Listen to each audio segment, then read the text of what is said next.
A primeira nave de reconhecimento chegou sem cerimônia, uma lâmina elegante de metal que pairava em órbita acima da Terra como o martelo de um juiz esperando para cair. Transmite a sua mensagem em 47 línguas simultaneamente, cada tradução perfeita, cada tom idêntico, frio, burocrático, final. Vocês agora são súditos do Império Valeriano. A resistência é ilógica. O cumprimento é obrigatório. Você tem 72 horas para entregar seus bens militares e jurar lealdade ao trono eterno. O não cumprimento resultará em sanção planetária. A mensagem se repetia a cada 6 horas. Sem negociação. Sem diálogo. Apenas a contagem regressiva. No salão da Assembleia das Nações Unidas, representantes de 200 nações olhavam para telas que mostravam a mesma nave alienígena. Pela primeira vez, os argumentos habituais silenciaram. Os tradutores ficaram ociosos. Alguém riu, um som curto e amargo que ecoou na vasta câmara antes de desaparecer. 72 horas, disse o secretário-geral calmamente. Dão-nos 3 dias para entregarmos tudo que a nossa espécie construiu. O que sabemos sobre eles? Perguntou o embaixador chinês. Foi apresentada uma astrofísica, uma mulher que passou a carreira estudando os sinais fracos de estrelas distantes. Ela parecia exausta, como se já tivesse vivido esse momento 1000 vezes em sua mente. O Império Valeriano, ela começou a exibir exibições holográficas, existe há aproximadamente 4000 anos. Eles controlam cerca de 200 sistemas estelares. Com base no que interceptamos das suas comunicações, eles absorveram 47 espécies diferentes. Eles seguem um padrão. Ela expandiu a exibição. Surgiram dezenas de mundos, cada um marcado com datas e indicadores de status. Eles chegam. Eles ameaçam.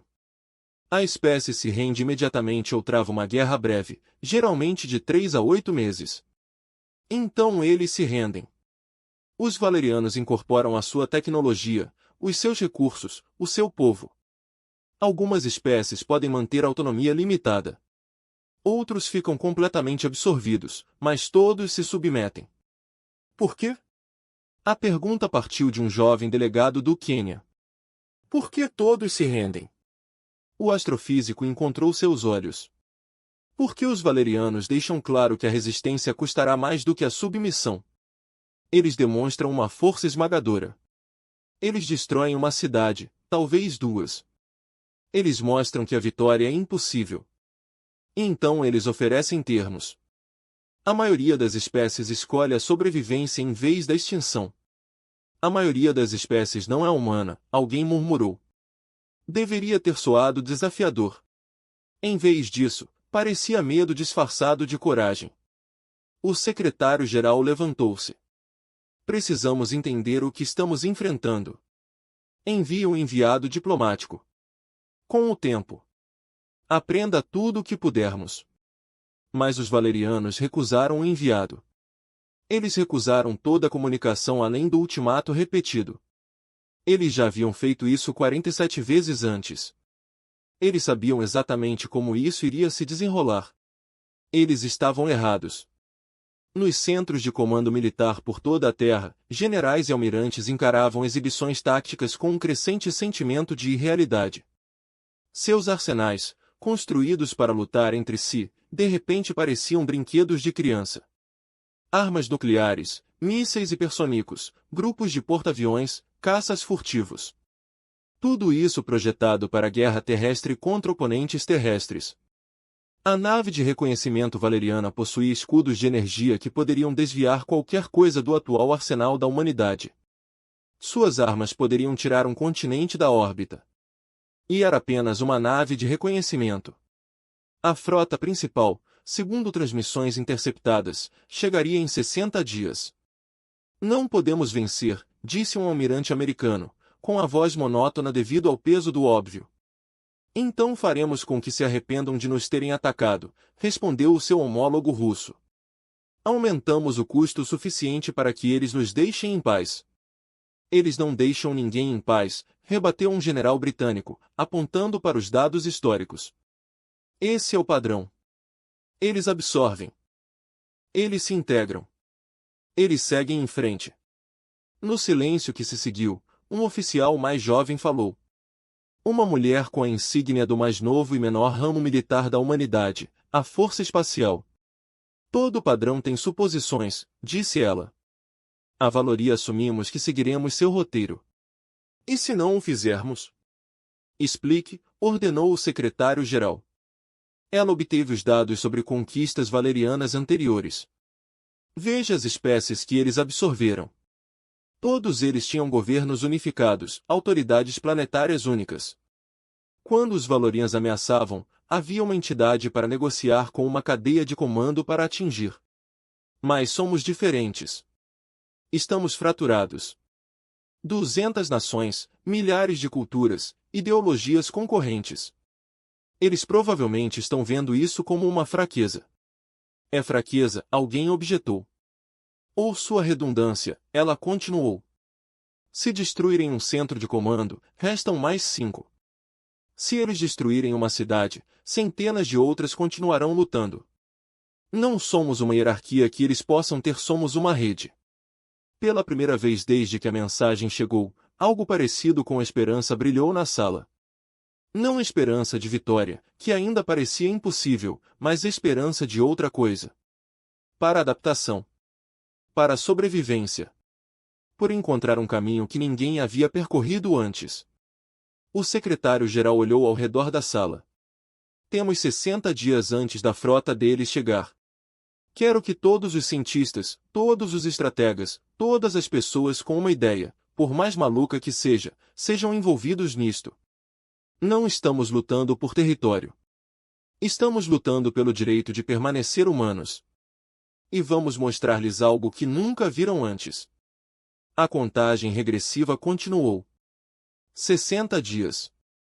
Depois 59. Depois 58. Acima da Terra, a nave de reconhecimento esperava, paciente e segura. Já tinha visto esse momento 47 vezes antes.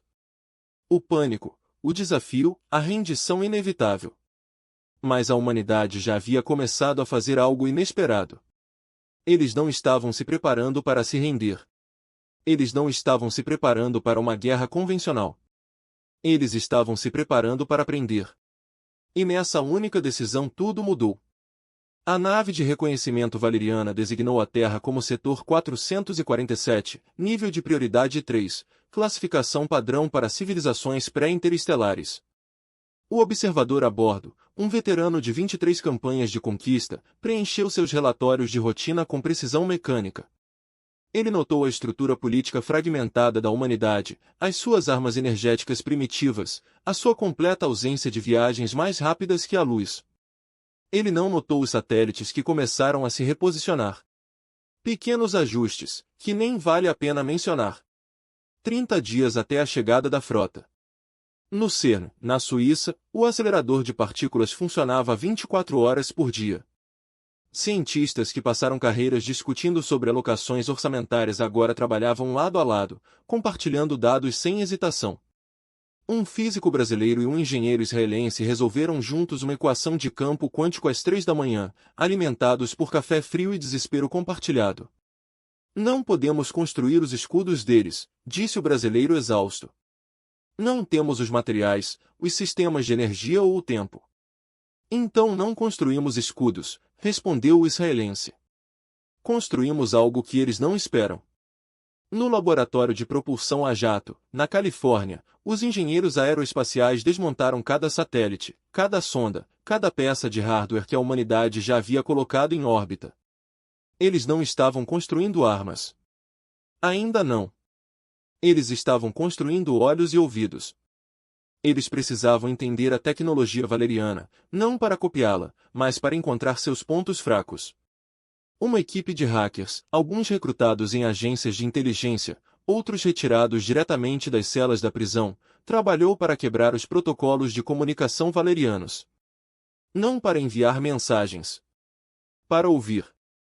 Eles são arrogantes, observou uma jovem de Lagos, com os dedos dançando pelas interfaces holográficas. Eles nem sequer estão criptografando a maioria de suas transmissões. Eles não acham que somos capazes de entendê-los. Ela estava certa. Os Valorians cometeram um erro de cálculo fundamental. Eles presumiram capacidade determinada pela tecnologia. Eles viram as armas primitivas da humanidade e concluíram que a própria humanidade era primitiva. Nunca tinham encontrado uma espécie que pudesse separar o conhecimento da implementação, que pudesse compreender princípios que ainda não conseguiam conceber. A humanidade não poderia construir um escudo de energia valeriana. Mas eles podiam entender como funcionava. E a compreensão foi o primeiro passo para derrotá-lo. 20 dias até a chegada da frota. Num bunker sob o Pentágono, estrategistas militares de 30 nações reuniram-se em torno de uma exibição holográfica do Sistema Solar. Eles não estavam planejando invasões ou defesa territorial. Eles estavam planejando algo que os Valorianos nunca tinham visto antes. Todas as espécies que conquistaram lutaram contra eles no espaço, observou um general chinês. Enviar para enviar. Frota em frota. Engajamento militar tradicional. Porque é aí que os Valorianos são mais fortes, acrescentou um almirante francês. Seus escudos, suas armas, tudo otimizado para combate vazio. Um coronel indiano destacou a lua da Terra. E se não lutarmos contra eles onde eles são fortes? Eles vão nos tirar da órbita, alguém objetou. Nunca chegamos perto. A menos que tornemos a órbita insustentável, respondeu o coronel. Ela expandiu a exibição mostrando o campo de destroços que já cercava a Terra. Décadas de satélites mortos passaram foguetes como fragmentos da ambição humana. A síndrome de Kessler foi respirada por um estrategista japonês. Você quer transformar nosso próprio lixo orbital em uma arma. Não apenas armar. Orquestrar. O plano cristalizou-se rapidamente. A humanidade não poderia igualar o poder de fogo dos Valorianos, mas poderia tornar o espaço orbital da Terra tão caótico, tão imprevisível, que a vantagem tecnológica dos Valorianos se tornaria um risco. As armas de precisão precisavam de soluções de disparo claras. Os escudos de energia exigiam vetores de ameaça calculáveis. E se houvesse 10.000 vetores de ameaça? 100.000? Eles ainda terão superioridade numérica, alertou o general americano. Mesmo que lhes neguemos o controle orbital. Então tornamos a superioridade irrelevante, respondeu o almirante russo. Não lutamos para vencer. Lutamos para fazê-los questionar o custo. 15 dias até a chegada da frota. O observador Valorian notou algo incomum.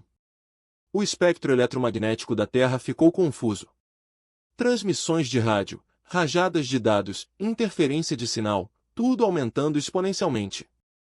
Ele apresentou um relatório suplementar observando o possível desenvolvimento da infraestrutura de comunicação. Ele não percebeu que estava observando a rede neural da humanidade despertar. Cada radiotelescópio, cada antena parabólica, cada sistema de comunicação na Terra foram reaproveitados. Não para mensagens, para coordenação. A humanidade estava se unindo, não em uma única hierarquia, mas em algo que os Valorianos nunca haviam encontrado. Uma inteligência distribuída, redundante, adaptativa, impossível de ser obtida. Em Xangai, uma avó aposentada que ensinou matemática durante 40 anos notou o padrão nas rotas de patrulha valorianas. Ela enviou suas observações para uma rede de análise de código aberto.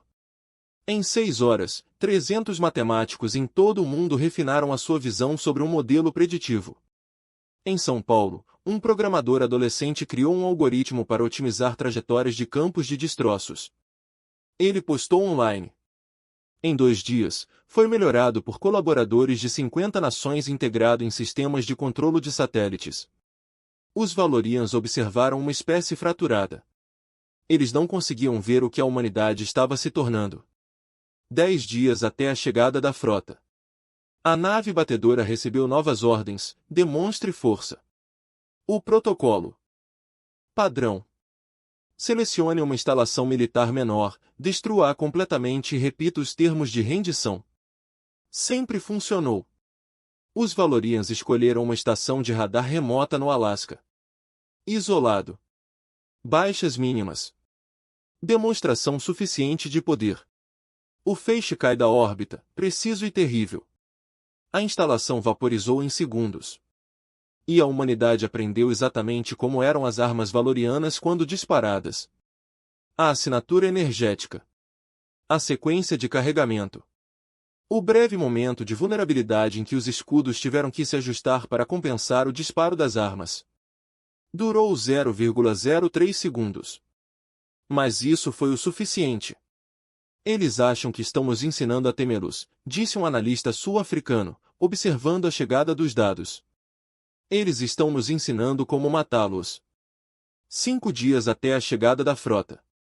O observador Valorin apresentou seu relatório final pré-invasão.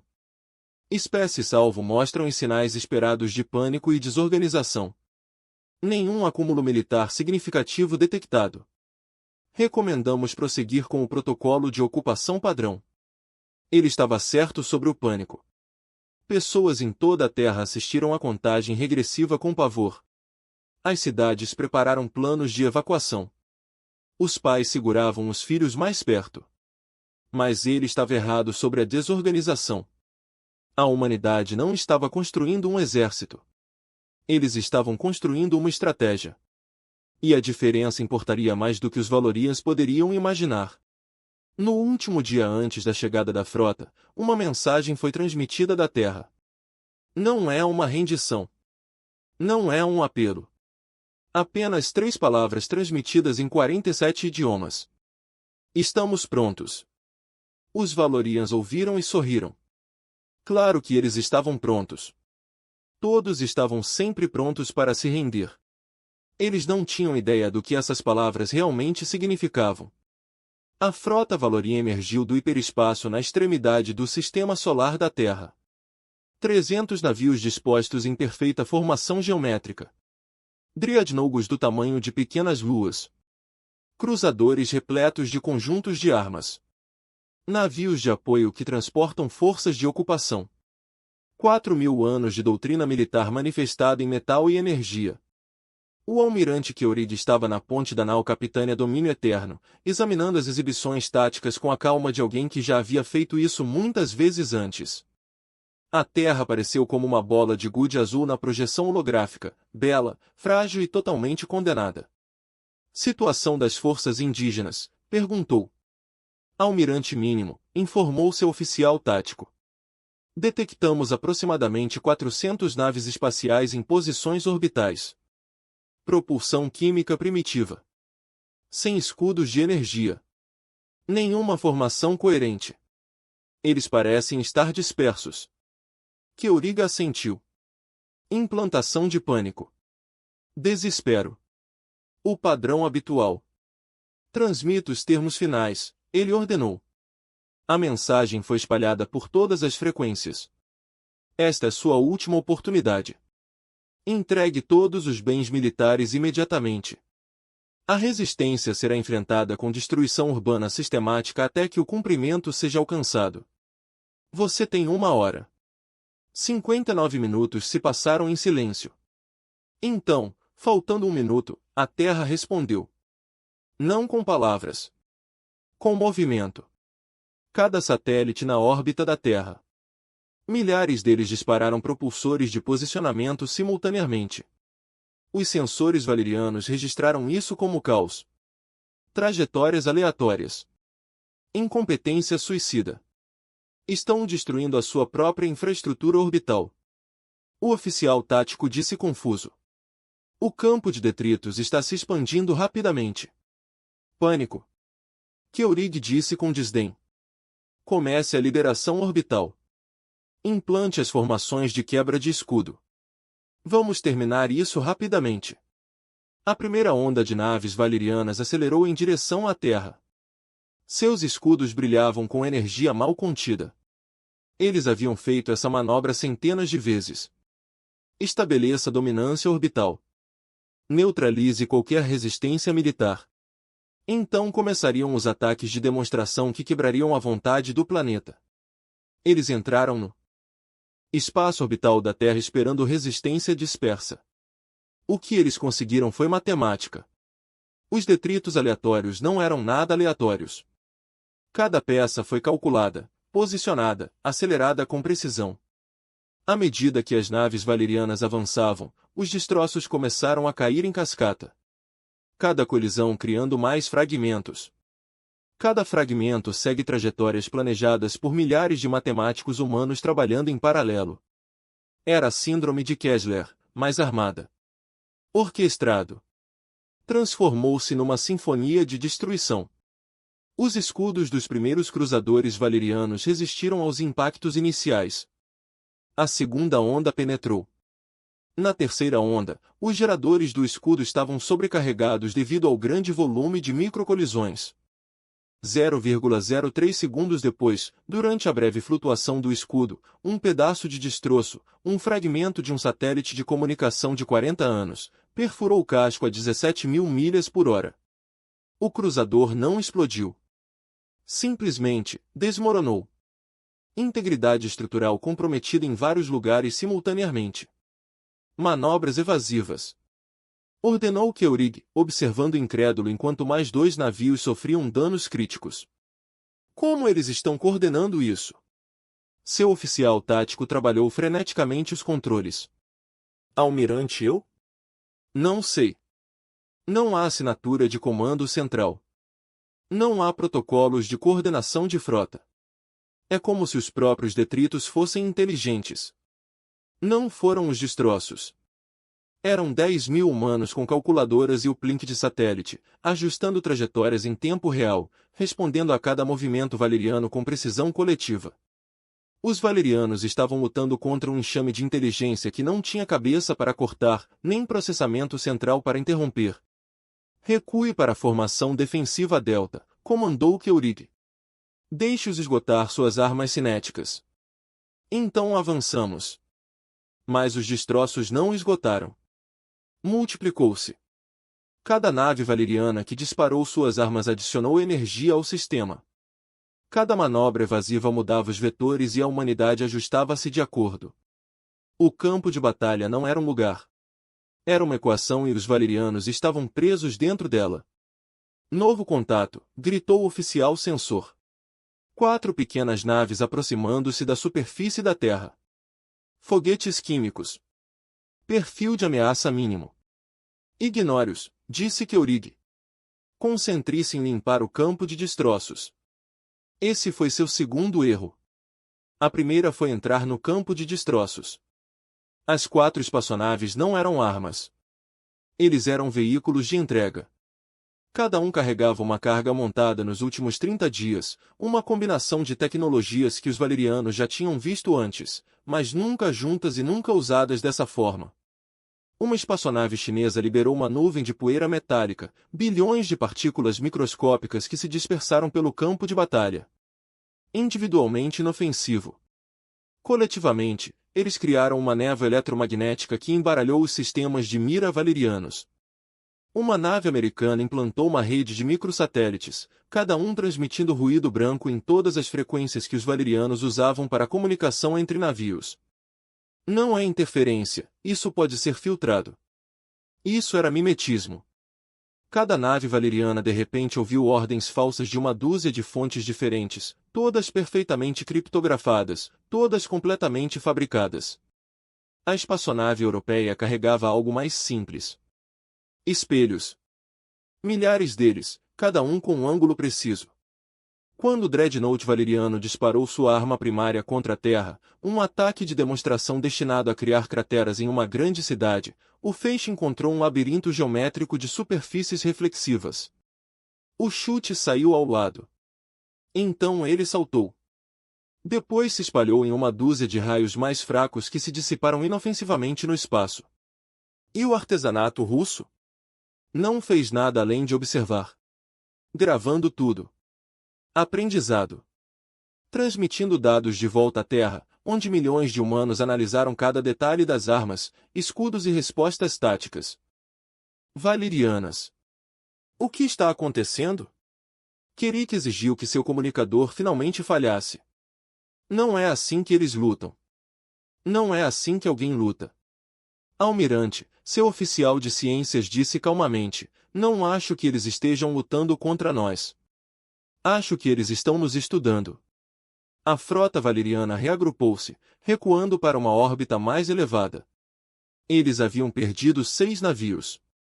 Não para armas superiores. Não ao brilho tático. Para escombros. Para interferir.